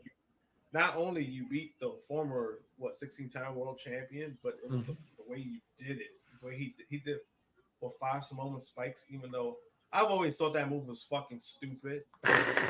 It's fucking it's fucking stupid. But it's like I get it. He gets the job. I beg to differ. My nephew has done it on a couple kids and it works every time. Oh, it does. For kids, yeah. I mean, because if your kid's acting up and you want to put him down, just Samoa spike that motherfucker. Trust me, he'll go down. You're just hitting over your thumb, so that's why I'm like, it's fucking stupid. You know what I mean? Like, yeah, like the Big Show. You know, the WND. Like that makes sense because he's a what? Because his hand's the size of my fucking head. Yeah, of course it makes sense. So it was like a giant punch, and the way that sound goes off too, like a gunshot. Like something like that, yeah. But I was like, someone was spiked. What the fuck does that do? And then he did 5 of those, and he killed Cena.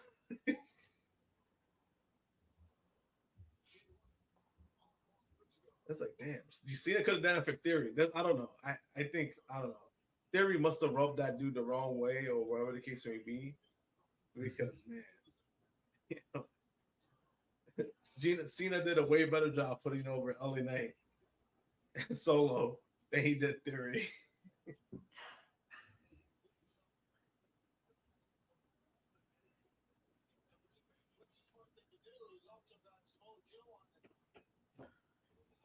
Oh, damn.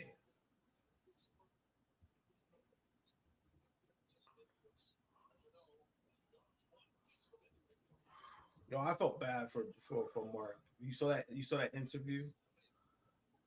He did like Which one? He did like an article. There was an article on I think like Sports Illustrated where they were talking about like his brother. Like he was talking about his brother, and he was talking about like when they drove on the road together and shit to like towns for shows.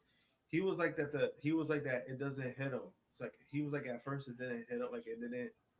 Like he was fine. He was like after like 45 minutes like driving. He was like that's when it hits him. Like, damn. 45 minutes on the road. That's when it hits him. Like he's not. Like his brother's not there. It's fucked up. Yeah, man. It's still sad. It's still hard to believe too. You know what I mean? Like Yeah. Like it feels like his brother's still there to me. Stuff is very I remember being on me and drunk guy were doing NX3 when that happened, or Blunt Impact, one of them. It was crazy. Oh yes, it was NX3.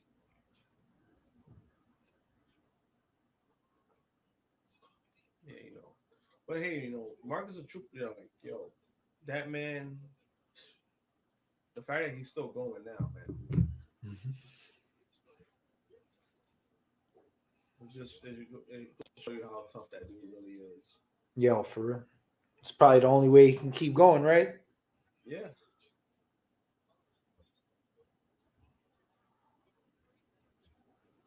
Oh, you see, Jay White, he's a motherfucker. This guy.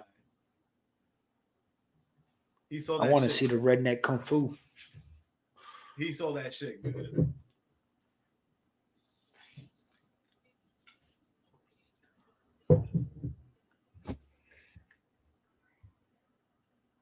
Oh, speaking of, did you see that that Rockstar basically finally announced a new Grand Theft Auto game?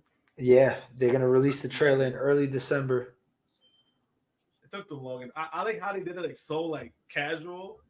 Like we're celebrating 25 years of Rockstar. Thank you so much for the support. And oh, by the way, yeah, we're gonna release the new Grand Theft Auto trailer in December. That's like, but if you think about it, that's so Rockstar. Like if you think about it. Oh yeah, because you're talking about. Like, they love to troll the people. Yeah, like not only that, but like if you really think about it, like Rockstar is like one of the most iconic like game like whatever you want like in the industry. Oh yeah, and the fact that they consistently put out these bangers and they take their time with it, it's like unheard of. And they don't miss. Every single game they come out with is fire. Yeah.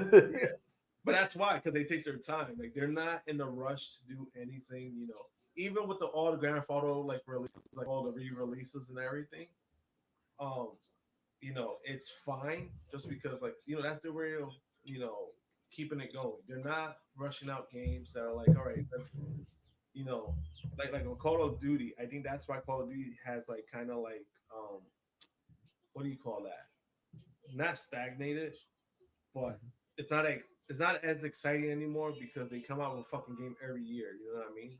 So it's kind of like that special part of you like that loves those games. Kind of like it's like, all right, you know, I could get that game anytime.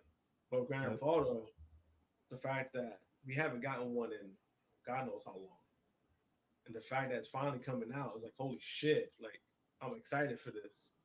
Especially for part 5 was fucking great. Like I thought 4 and 5 kind of like just set the fucking bar even higher. Because I remember getting part 4. I couldn't believe like how incredible the graphics were, and I was like, "Yo,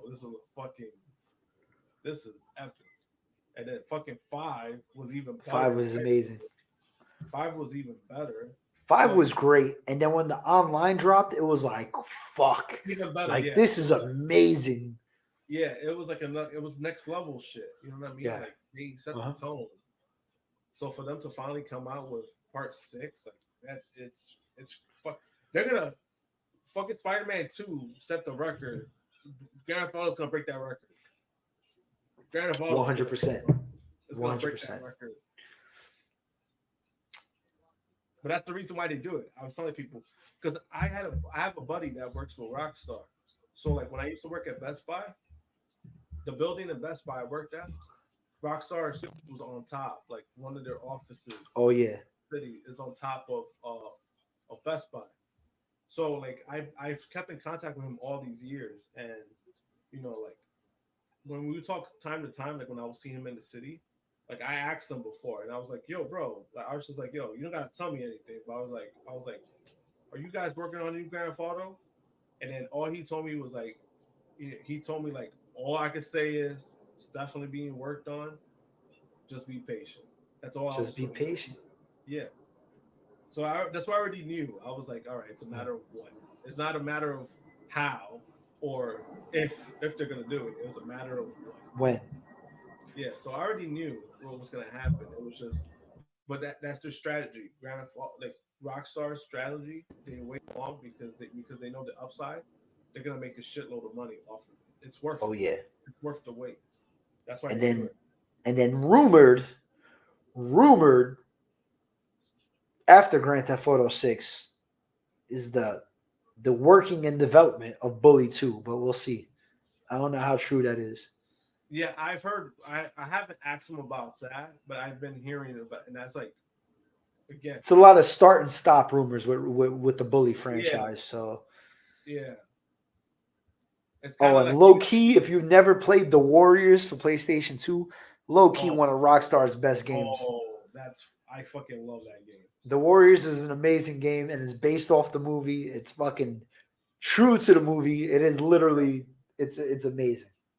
What I loved about that too, they actually gave a deeper story, because what a lot of people don't know is that from the original movie, how it starts off is the big meeting. But in the game, it's 3 months prior. Yeah. And then if you do the side missions, you find out how all the members joined the gang. Yep. So trust me, I played that. I beat that game 100% when I was like 14. I fucking love the Warriors. Especially great game. When they find out like how all the members, like basically how it started. Yeah. How some of the members were in the other gang. Oh yeah. Some of them came through. Yeah. It was crazy. I was like, holy shit. The only thing I hated, but it was part of the movie, was Cleon, because he was my favorite character in the game. And then once like the real story started, he fucking dies, bro. And then you can't fight with him no more. He's the best character in the game. He be throwing the spin kicks, the Booker T kicks and shit. Even and then he gets fucking killed. The director of the Warriors, the director, he has said that he's actually kept that very vague, because remember, in the movie and in the games, you don't know if he dies or not. You see? No, yeah. He's just getting beat. It's like 50 motherfuckers elbowing him. Yeah, that's it. That's all you see. That's all you see, right? Yeah. But then they were talking about, basically the director, he wants everybody to stay in suspense. It's like open-ended, just in case. Yeah. The only one you know that dies for sure is like Fox, because he fucking get thrown in the train tracks. He gets fucking thrown in the fucking train. He got monkey flipped into that bitch. Yeah, like that's the main one, and then the other dude gets arrested. And then Ajax gets locked up. Yeah, he was trying to sexual assault that cop. He gets caught. He gets arrested. It's crazy. And I think in real life, I think one of the members died. He died like a long time ago. The young member. Rembrandt was the young dude with the fro that was tagging up. Yeah, he literally died like 3 weeks or 3 months after the movie fucking released. Yeah, he died like very early when it came out. A lot of them are still alive. Like Ajax is still alive. Swan's still alive. Cleon's still alive. I missed one. That's why I'm Kojak? here. Fuck, I think it was Kojak. The fucking the other black dude, he was still alive. Yeah. I knew you talking about. He was actually at New York Comic Con. He had a booth. He's like the most famous one though. He had like the best career after that movie. Yeah. Him and Ajax. Ajax was in a few things too. Yeah. Yep. He's fucking Raiden in Mortal Kombat 2. Mortal Kombat. Terrible movie. He's been in a lot of fucking movies. I remember, he had. No, he's in a lot of shit. Yeah. It was crazy. And I've been seeing like some of the other dudes, like some of the other like gang members from the other gangs. They be doing a lot of shows too. Like this dude, he be doing a lot of shows from the The fucking the Warriors are coming. That guy actually had a fucking good couple good roles too. I think he was in one of the It's. Yeah. I don't know if it was the new one or the old one. I think he was in the new one. He was in the Crow. He was in. Oh, he was in the Crow. Yeah. Shit, I forgot he was the Crow. Yeah. He was going to take the car. Yeah. He's like, come on, man. Yeah. Fuck, I forgot he was in that. Yeah, he was in the Crow. He was in The Longest Yard. He was on that. Oh, he was the old dude that set up Chris Rock. Yeah. Yep. So he's been in a lot of movies too. Like he's been in a lot of fucking movies. Like, but I remember I saw this dude. It was one of the conventions I went to. It was from the Orphans. Remember that bullshit gang, the Orphans? Yeah. You got no papers, no parlay. Yeah. It was the dude with the sniffling and shit. It was a Spanish dude with the afro. He was there. Oh, okay. So he saw my jacket. He loved my jacket, and then he showed me his. Like he still has like some like it was like some like biker shit he had. And I was like, yo, that's fucking sick. And it was like literally based off the Orphans. Like he had it custom made. I was like, damn, bro. I was like, that shit was sick. The baseball furies, the Turnbull ACs. Yeah, I'm so glad they never remade that movie. They should never remake that movie. Like, yo, I hope they don't. The game was good enough. You don't need to make a movie out of it. Yeah. And then if you want to relive it, just play the game. Yeah, like and if you do remake it, make it as like fucking 70s as possible. Yeah. Like, don't do like this modern shit. It's not gonna work. Don't give me a 2023 version where it's like they do AI to fucking make the tags.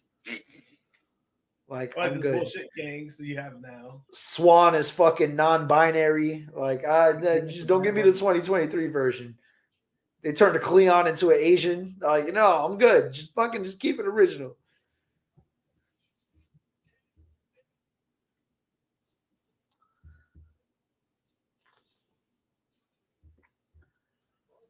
Oh man. Switchblade retains. He said Switchblade retains. That's what it feels like.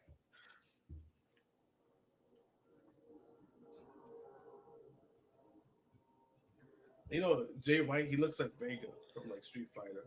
He looks like who? Vega? Vega. All he needs is the mask. You give him the mask and the claws, yo. He'll pull off Vega. Uh-oh. Of course. There he is.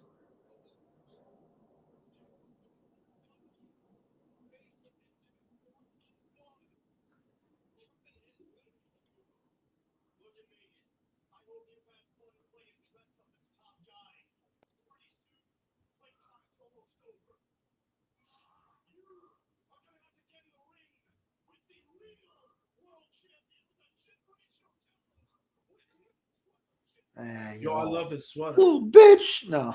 Oh, that is a nice sweater. Yo, I hope they got that on sale. I just noticed that. It has like that generational talent on the sweater.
MJF, the biggest baby face in AEW.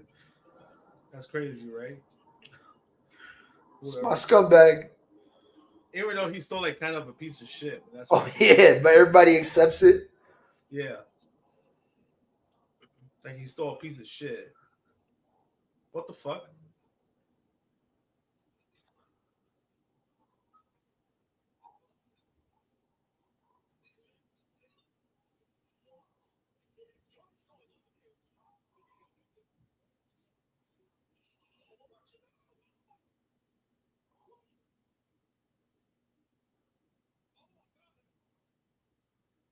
The fuck is this? Oh. The fuck is going on? Oh, the Acclaim's getting fucked up. Oh.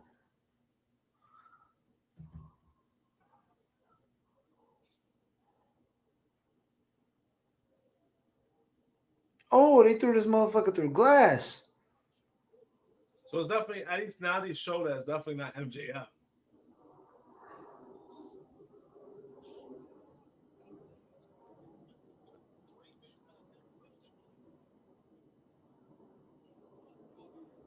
It's the Kingdom, man. They fucking around. Could be. How many members were there though? Weren't there like more than 3? I seen 3.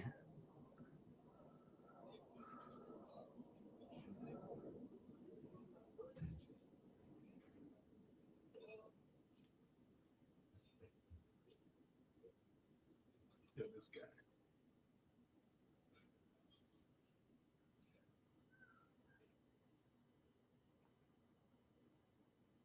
That's great. That was great.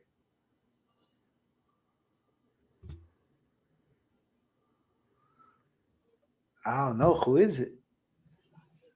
Fucking Samoa Joe.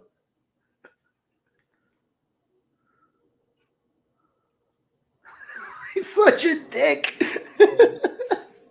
Oh, looks like you're running out of friends. Oh, man. What a good episode. That was great. I liked it. I really enjoyed that. It was a good episode. And I liked the way it ended. Yeah. Good continuity throughout. And good matches. I really like the what was it, Swerve? Yeah. Swerve and Penta. That was fun. Even Keith Lee and Samoa Joe was good. Yeah. They're probably the matches of the night right there.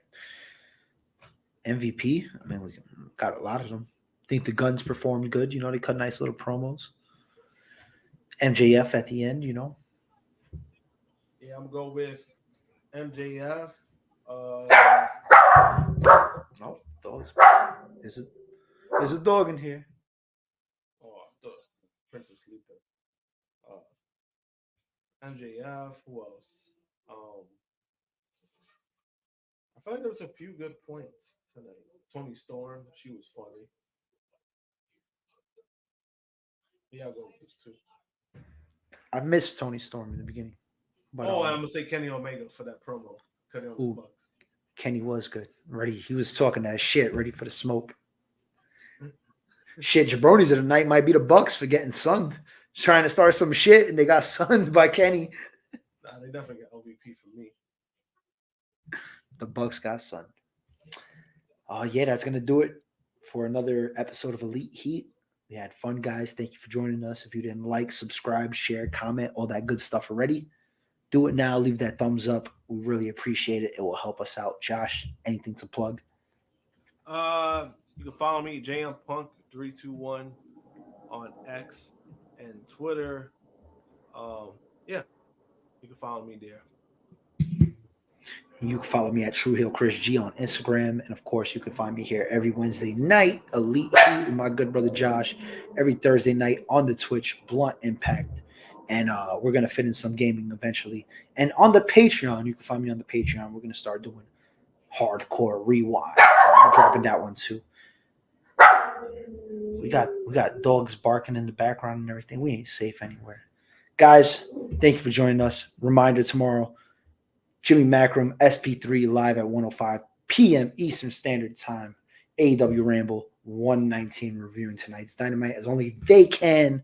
So you want to check that out. Don't forget to subscribe. Hit those notification bells. Send those super chats. We really appreciate it. For Josh, for myself, for my co-host Mary Jane, and for random dogs barking in the background, I'm your boy Chris G. We'll catch you guys next week for Elite Heat. See you guys later.